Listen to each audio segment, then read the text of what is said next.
If you had asked me at that time, if I would become a diplomat for Taiwan one day, I would have definitely said no. Shieh Jhy-wey has served as Taiwan's representative to Germany for over a decade. The de facto ambassador was first assigned there between 2005 to 2007 as emissary of the government of then-President Chen Shui-bian.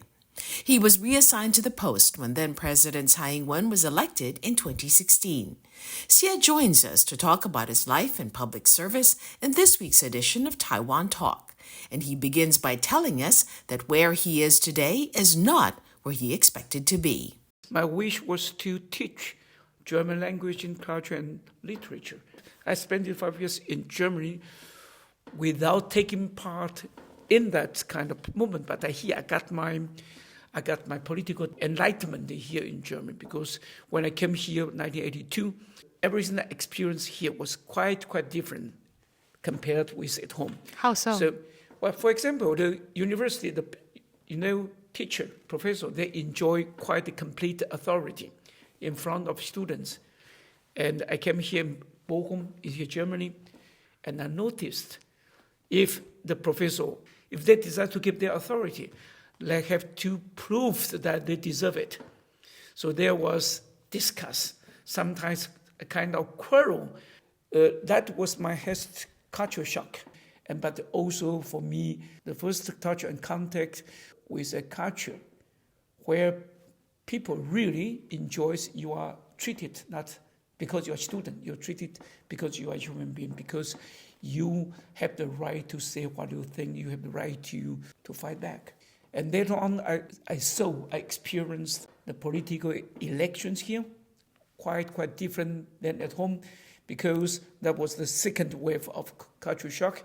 At the end of the year, 1982, there was a parliamentary election. And I was sitting in the kitchen in the TV room with our German, most of them were students, and I experienced my second culture shock by means of watching them supporting the opposition. I said, you can criticize the governing parties without having to be scared.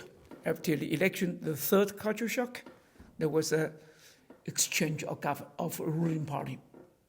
So at that time, when I came here, we didn't even know the concept, ruling party, opposition. It was always the party done. Nobody tried to tell me what's going on in Taiwan, and I think I made the comparison between the German society and the Taiwan society. So I changed without being aware of this change. I became a free person. But his awakening came at a personal cost.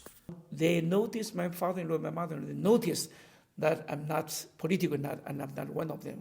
We belong to the same family, and especially when they knew my father came from China, from Guangdong, 1949. So I was supposed to be on the side of KMT without any condition, absolutely. But I was standing exactly on the opposite side. So I was a traitor somehow. Shieh returned to Taipei to take up an academic post in Suzhou University, but it wasn't long before he was asked to return to Germany to become the head of Taiwan's Representative Office at the request of Chen Shui-bian. Because in this case, there are around 10 to 12% of all our ambassadors, all representatives outside the world, can be invited usually from the academic field or enterprise field. And I was one of them. Because I have studied Germany and I have studied in Germany, and I know a little bit of language, about the language and the culture and so on. And I think that's important. They can trust me. They know I know what they think, and I know their history. I know what kind of story to tell the people here outside to get them to understand Taiwan properly. It is quite difficult for some people to make difference between Taiwan and Republic of China and the human rights, the transitional justice and so on.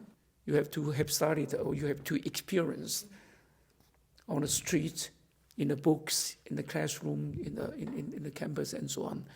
I think that's the reason why Chen Shui-bian asked me again to come to Germany. And this time I have no other academic burdens.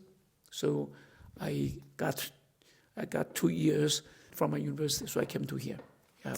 And you've been here ever since. No, that was 2 years.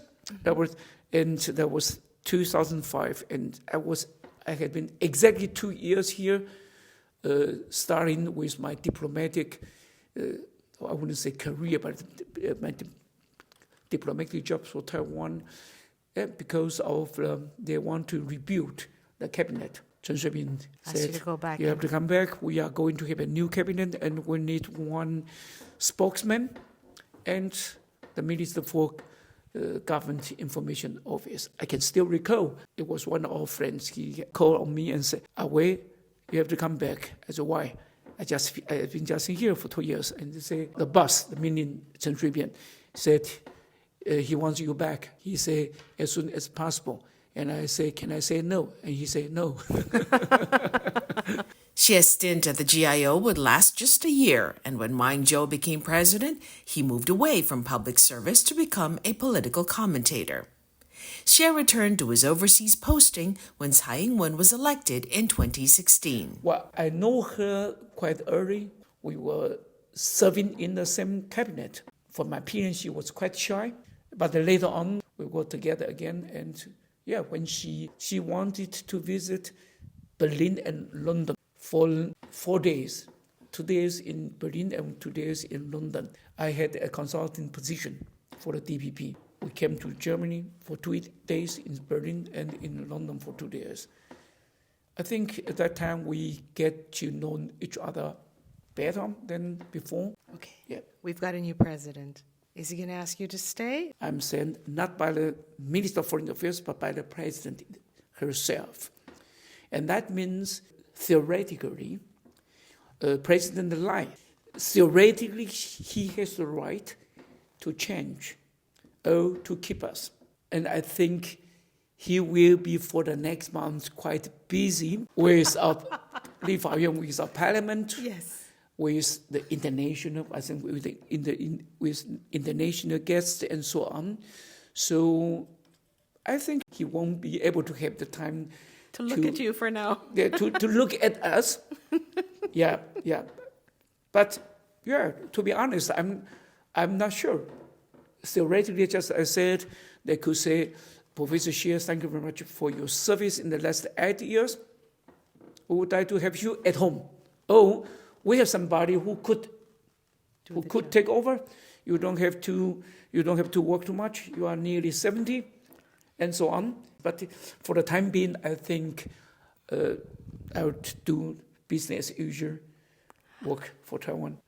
If you had to look back on your last 8 years, and if somebody were to ask you, what is the most important thing you've done for Taiwan-German relations, what would that be?